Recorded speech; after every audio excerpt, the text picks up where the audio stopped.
सोचो, एक नॉर्मल रात है। आप घर में अकेले हो, टीवी चल रहा है, लाइट्स थोड़ी बहुत फ्लिकर कर रही हैं और आपको लग रहा है कि कोई आपको साइलेंटली देख रहा है। आप हड़बड़ाहट में अपना फ़ोन उठाते हो, लेकिन बैटरी डेड होती है और फिर एक आवाज़ सुनते हो जो सिर्फ आपका नाम ले रही है। तो ये स्टोरी है रोहन की, एक नॉर्मल लड़का जिसकी लाइफ एक रात में चेंज हो गई थी। और ट्रस्ट करो, ये सब कुछ सच है। ये सिर्फ एक हॉरर स्टोरी नहीं है, ये एक वार्निंग है हम सभी के लिए भी।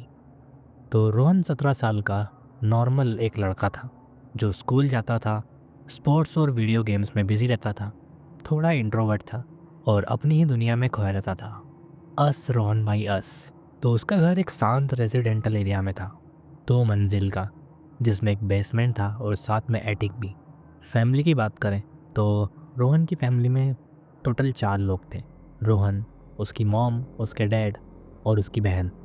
तो उसकी माँ जो थी वो काफ़ी ज़्यादा केयरिंग थी, पर हमेशा काम में बिजी रहती थी। पापा स्ट्रिक्ट थे पर प्रोटेक्टिव थे, और छोटी बहन क्यूरियस और एनर्जेटिक। तो रोहन का नॉर्मल लाइफ काफ़ी सिंपल था। स्कूल जाओ, दोस्तों के साथ रहो, क्रिकेट खेलो और वीकेंड पर मूवीज़ देखो, और कभी कभी घर में गाना गा लेना या फिर बुक्स पढ़ लेना। सब कुछ नॉर्मल था, पर एक छोटे से इंसिडेंट ने सब कुछ बदल दिया था। तो एक नॉर्मल इवनिंग थी।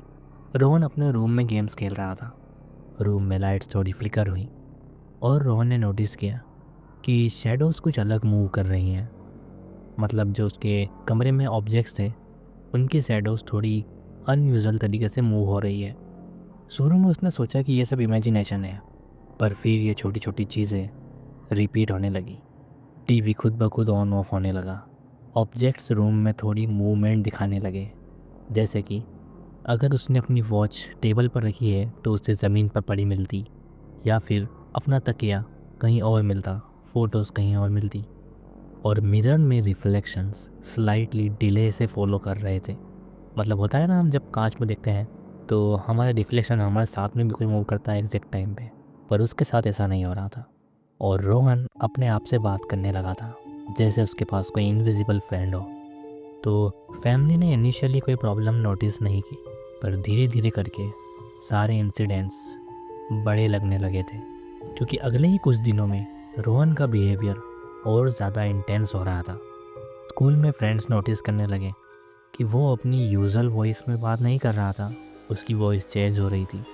क्लासरूम में रोहन सडनली खड़ा हो गया बिना किसी रीज़न के, और उसे पता भी नहीं कि वो क्यों खड़ा हुआ। रात में ऑब्जेक्ट्स और डोर मूव होते, लाइट्स ब्लिंक करती और टीवी खुद ब खुद ऑन ऑफ होता, और अब रोहन के ड्रीम्स भी उसे डिस्टर्ब करने लगे थे। एक रात उसने देखा कि रूम में शैडो फिगर उसके बेड के बिल्कुल पास खड़ा है, जो उसी का नाम ले रहा है। एंड अब रोहन ने स्लीप वॉकिंग स्टार्ट कर दिया था, और वो स्लीप वॉक करके बार बार बेसमेंट में जा रहा था। उसके पेरेंट्स इस बात को लेकर काफ़ी ज़्यादा टेंशन में आ गए थे।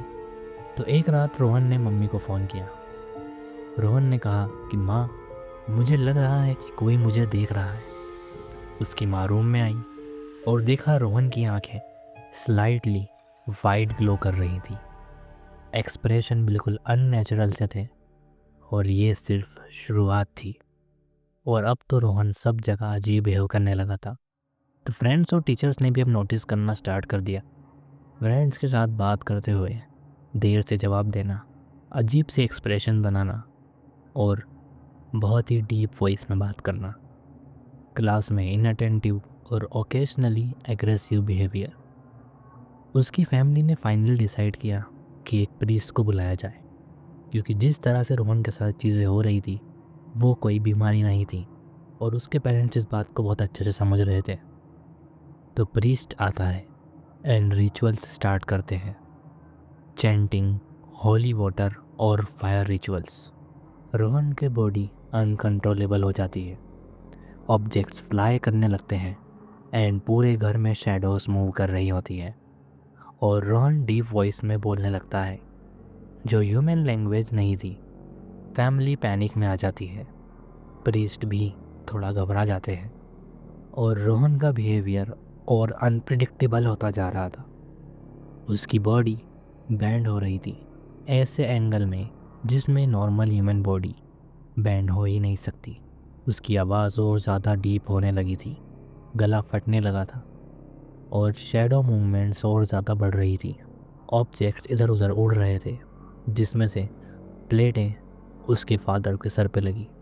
प्रीस्ट होली वाटर स्प्रिंकल करता है और रोहन सडनली टेबल के ऊपर खड़ा हो गया।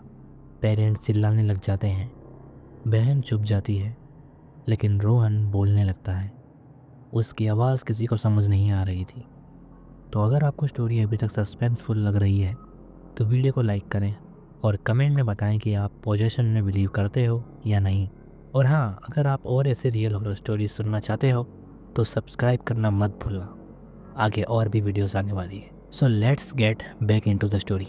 तो प्रीस्ट कंटिन्यूसली चैंटिंग कर रहे थे, फायर और होली वाटर रिचुअल्स कर रहे थे और रोहन एक्सट्रीम पेन में स्क्रीम कर रहा था। ऑब्जेक्ट्स फ्लाई कर रहे थे अभी भी एंड शैडोज इधर से उधर जा रही थी।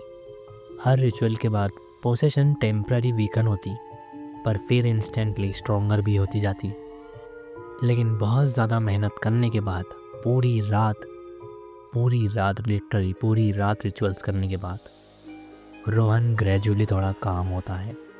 पूरी फैमिली में थोड़ा रिलीफ होता है, पर अभी भी रूम में विस्पर्स और फ्लिकरिंग लाइट्स हो रही थी। तो रोहन अब नॉर्मल लाइफ जी रहा है, पर मेमोरीज और ट्रॉमा हमेशा साथ रहते हैं। तो फैमिली अब भी काफ़ी ज़्यादा अटेंटिव है। ओकेशनल स्ट्रेन नॉइसेस या शैडोज रिमाइंड करते हैं कि हॉरर एंड नहीं हुआ, सिर्फ कम हुआ है। रोहन स्कूल में नॉर्मल है, फ्रेंड्स के साथ इंटरेक्ट करता है, पर घर में थोड़ी डिस्टरबेंस अभी भी एग्जिस्ट करती है। एंड ये स्टोरी सभी के लिए वार्निंग है कि कभी कभी हॉरर आपके घर में, आपकी अपने फैमिली में ही छुपी होती है। एंड अगर आपको ये स्टोरी अच्छी लगी है तो देखो, लाइक करे बिना मत जाना एंड सब्सक्राइब ज़रूर कर देना। क्या जा रहा है तुम्हारा यार, एक क्लिक तो करना है, इतना आलसी मत बनो। एंड कमेंट में बताओ अगली वीडियो आपको किस टॉपिक पर चाहिए, मैं ज़रूर बनाऊँगा।